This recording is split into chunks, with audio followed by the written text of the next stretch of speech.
Justin Hunte is here, it's all happening. Justin Hunte is here, it's all happening. Mike, check. Justin Hunte, it's all happening. Thank you guys for rocking with the channel. We're having a good time over here. And thank you to everyone who's been supporting through the Linktree or through the Cash App, especially Adam Majetti, Terry Ward, Raymond Brighton, Jerry Ariguin, Antoine Kingsbury. You guys are priceless. You know, I don't take sponsorship dollars. I haven't taken any ad dollars. I haven't done any sponsored content on this channel. So you guys really make this so much more possible to post more frequently. Anyone who's would like to contribute, there's the Cash App right up there, or you can hit the Linktree. And even if it's just sharing the good word or letting people know about what we're doing over here, all of that is awesome, man. You guys are the illest analysts. You guys are the illest. I do have to apologize. I haven't actually shared this contest information on socials yet. I'm going to post it on socials tomorrow after this video. This video is the one that's going to count. This video is going to one that's going to count. So take a look at the contest on the socials. All you have to do is subscribe and follow Nanlib and follow myself, and you can win one of these t-shirts. And big shout out to Dan Carlin from Sewell Radio. I just did an interview with him today. And that interview is going to drop on Thursday, so be on the lookout for that. And if you haven't taken a look at the conversation I had with Ricky Dred and We Love Hip Hop, Canada's flyest hip hop platform, punch yourself in the face. There's a link in the community section for that one as well.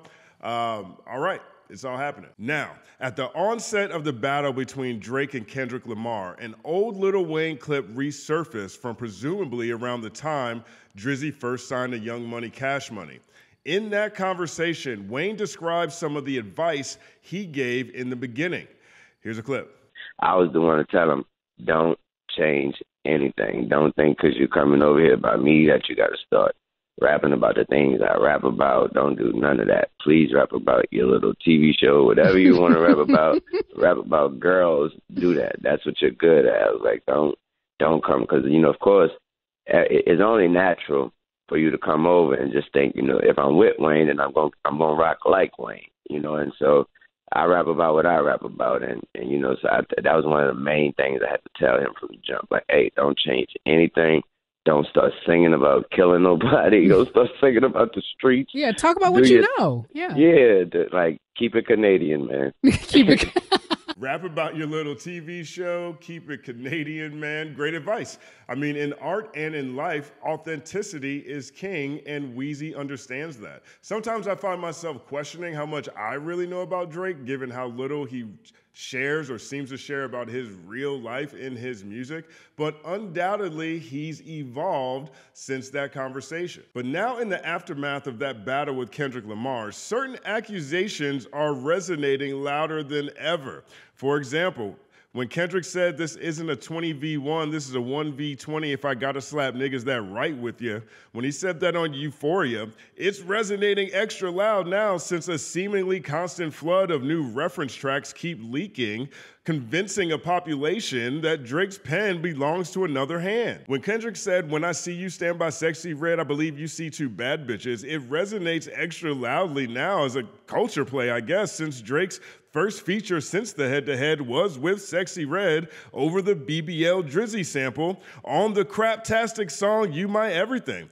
A corny culture play at that, since the track actually collapsed on the chart, might I add. For the first time this decade, Drake doesn't have a song or feature in Spotify's top 20.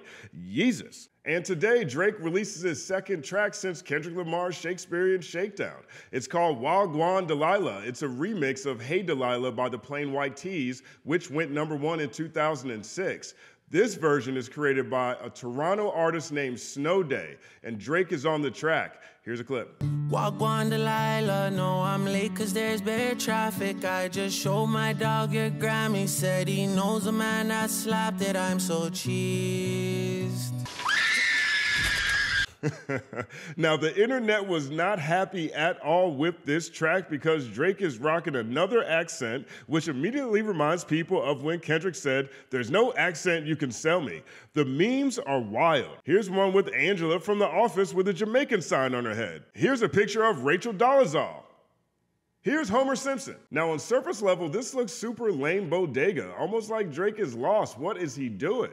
But there's more going on here. Shout out to my brother Ricky Dred from We Love Hip Hop, Canada's flyest hip hop culture platform. I asked him what's going on with this track, and he broke it down for me. Here's Ricky.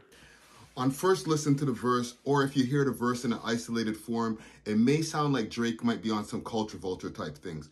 However, when you really delve a little bit deeper and you get into the Toronto culture a little bit more, this is Drake doing a parody right now, paying homage to all the different Toronto content creators who do comedy out here, who do a lot of different comedy skits where they exaggerate the Toronto accent and, you know, they just make really funny skits where they do roadman type things or just really crazy skits where they make fun of the Toronto accent and exaggerate it to the most. So when you hear Drake talking about there's bear traffic and all the different ways that he's exaggerating the accent in this song, it's not to be taken as a serious song or something that could be put in the catalog to be analyzed. It's just all in fun. So big salute to Snowd4y, big salute to all the different content creators out here like Dem Dogs, even Plush. Okay, so word up, I appreciate that. Now, here's a clip of Drake actually doing that before. This is from For Y'all Entertainment about 7 years ago. You know what I'm saying? 3 out of 10 for sure. You know what I'm saying? Trust me. Siskel and Ebert thing, dog. Trust me. 10? You can't just last with that 10, bro. Allowing you is not a 10, though. You mean? Yo, Drizz. That's not bro, allowing just you. give it that 10, bro. It's a man, bro. Just give it that 10 and done, bro. You don't rate the film a 10? That's what you're telling Tycho, bro? Like, yo, that's bro, what you're telling Tycho, bro? It's a tree, though, bro. It's not a tree, bro. It's a tree. You know it's a 10, yo, bro. No, yo, Drake, bro. You know it's a 10, bro. Yo, my God. You know, bro. Yo, it's a tree. Yo, bro, it's a tree. No forest. Are you crazy, bro? So essentially, Drake is trolling the masses while celebrating Toronto youth culture. And from that perspective, I support this track wholeheartedly. I mean, one thing that became abundantly clear during Kendrick Lamar's Shakespearean Shakedown was that Toronto was not unified behind Drake. They weren't unified behind the boy. In a sense, he's a man without a base, and in that context, while Gwan Delilah is an olive branch to his native land. Like Lil Wayne told him to do years ago, he's keeping it Canadian, highlighting their culture, leaning into it. And I support that 100%. It's all happening.